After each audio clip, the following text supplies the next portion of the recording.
Today, we became a team and took on some of the toughest issues facing APEC.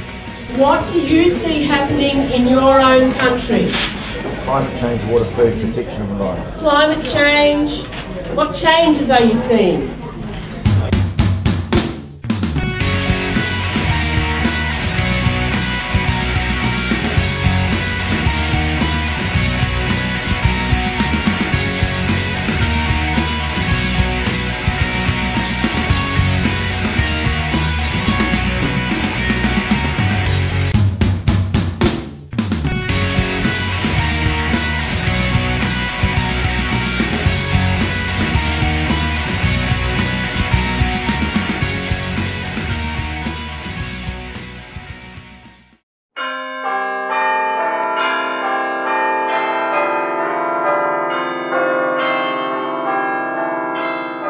If we are going to be the voice of the future, it is important to know how to listen to every voice.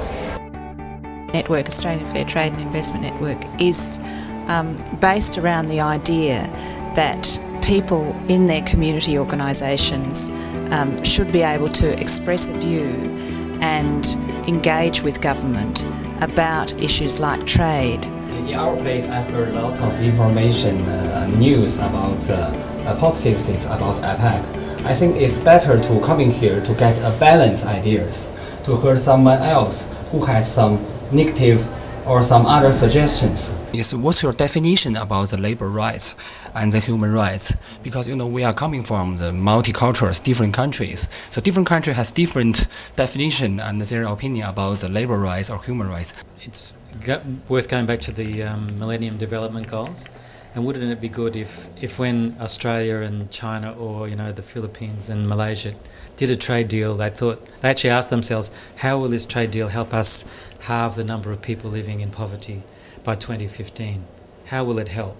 We've agreed at a global level at the United Nations on basic definition of human rights, and this does include the right to be a member of a trade union, be able to have an association which can definitely bargain with the employer. I agree that we should say yes for a nuclear, free, peaceful and democratic Asia-Pacific, but I don't know why to say fair trade, not free trade, because I don't know what. That's the reason.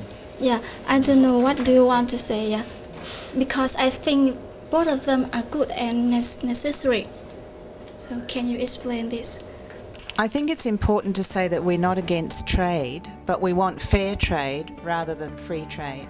So what we're saying is that when countries trade and when they expand trade, they should agree to have fair conditions for that trade. This is so important to me because I guess I just realized there's always two sides to every story, and there's a side here that's, in APEC, what's officially represented is a non-binding agreement among business leaders and political leaders to discuss trade issues and economic issues in the Asian Pacific region.